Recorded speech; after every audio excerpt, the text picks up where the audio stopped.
Welcome to this segment of the Truth Report. I'm Barry Nussbaum. Over the past few weeks, North Korean dictator Kim Jong-un has greatly ramped up his crazy train antics to a level not seen in several years. Keep in mind, he runs the most restrictive police state in the world.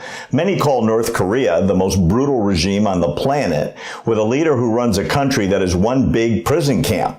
With perhaps millions of his citizens literally on starvation diets, the national budget is devoted almost entirely to supporting a massive army combined with various aggressive missile programs and an established and verified nuclear weapons program. Today on the Truth Report, we will examine the truth behind North Korea's latest provocations against the United States and her allies in Asia. Here is the latest news. North Korea has ramped up its weapons development, violating multiple United Nations Security Council resolutions without being deterred by any sanctions. The rogue nation conducted, get this, 2 nuclear test explosions and 24 ballistic missile tests in 2016. Earlier this year in April, Kim Jong-un's Foreign Office released a statement saying that his army would reduce the United States to ashes with its Hwasong rockets tipped with nuclear weapons. Over this past weekend, North Korea conducted a ground test of a new type of high-thrust rocket engine that leader Kim Jong-un called a revolutionary breakthrough for the country's space program, according to their news agency. Then it was followed by Saturday's test at a submarine base on North Korea's eastern coast, and that one ended almost as soon as it began. The missile, which seems to have been a medium-range KN-17 model and had what the State Department described as prohibited technology, exploded 4 to 5 seconds after launch. It's unclear whether it used the solid fuel infrastructure North Korea has been working on so hard to adopt or liquid fuel. North Korea did test another KN-17 in April, and that progressed a bit farther, but that missile crashed into the Sea of Japan after traveling less than 40 miles. Last month, Kim Jong-un released a fiery propaganda video with scenes including his troops blowing up a U.S. aircraft carrier and U.S. Air Force bomber. The video showed fictional footage of North Korean troops destroying the USS Carl Vinson and a B-51 bomber shown meeting a similar fate moments later. The video clip, nearly 3 minutes in length, was an apparent response to the joint U.S.-South Korean military exercises in the region. The female narrator says in the background, quote, "A knife will be stabbed into the throat of the carrier while the bomber will fall from the sky after getting hit by a hail of fire," unquote. 바다의 핵항공모함은 목줄기에 비수가 박혀 꿈틀거리다 나가 너부러질 변태 덩어리일 뿐.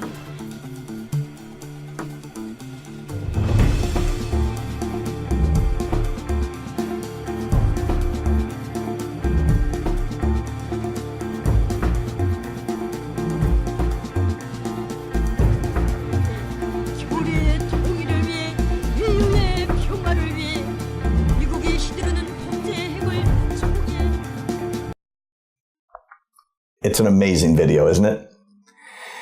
That movie masterpiece was followed up this past week by a new video showing a North Korean missile attack that destroys an entire American city.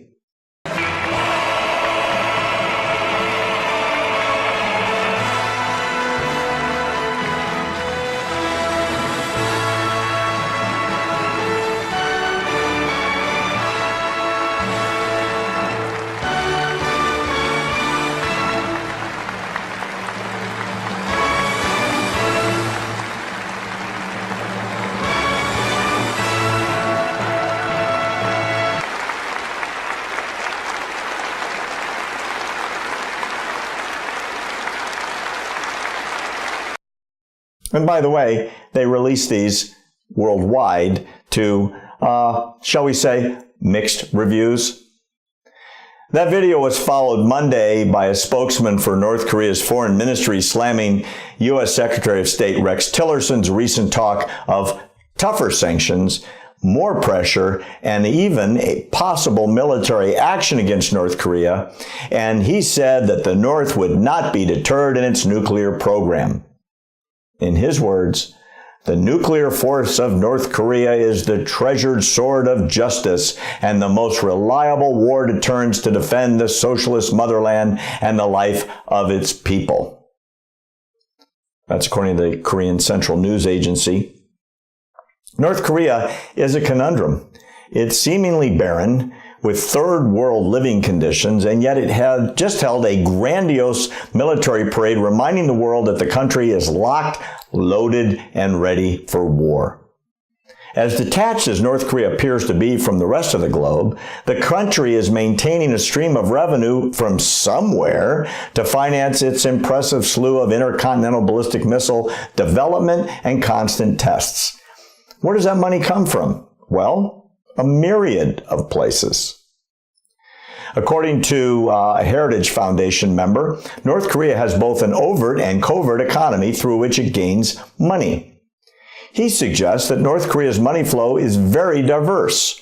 Quote, the overt economy is predominantly sales of natural resources.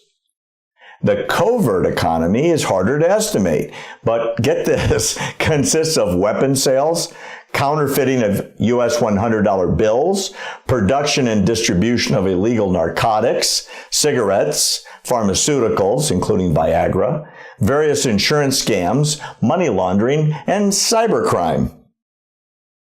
Now, this laundry list of dubious activities extends to skimming the wages of North Korean workers overseas and North Korean diplomats involved in illegal sales of wildlife, rhino horn, and ivory. It's nearly impossible to have a dialogue of North Korea's finances without mentioning China. Because without China, North Korea would be in a state of full economic collapse. China is its huge and dominant factor in exports and imports to and from North Korea. North Korea's main activities, including development of weapons of mass destruction, basically are supported by China. So, the illegal activities, such as counterfeiting drug sales plus weapons, would not be there without China. In response to all this came a very heavy and tough talk from Vice President Mike Pence, who flew to South Korea and said the American sword stands ready. He actually went to the DMZ looking into North Korea. President Trump has made it clear that the patience of the United States and our allies in this region has run out. Well, the problem with North Korea is clearly ramping up every week. There's no solution in sight at this time, so we will follow up. Stay in touch as we follow up on this story. You can write to me directly by sending me an email to barry@americantruthproject.org and go to our website where you can sign up to be on our mailing list so you never miss an important episode.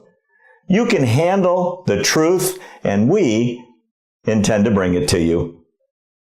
I'm Barry Nussbaum.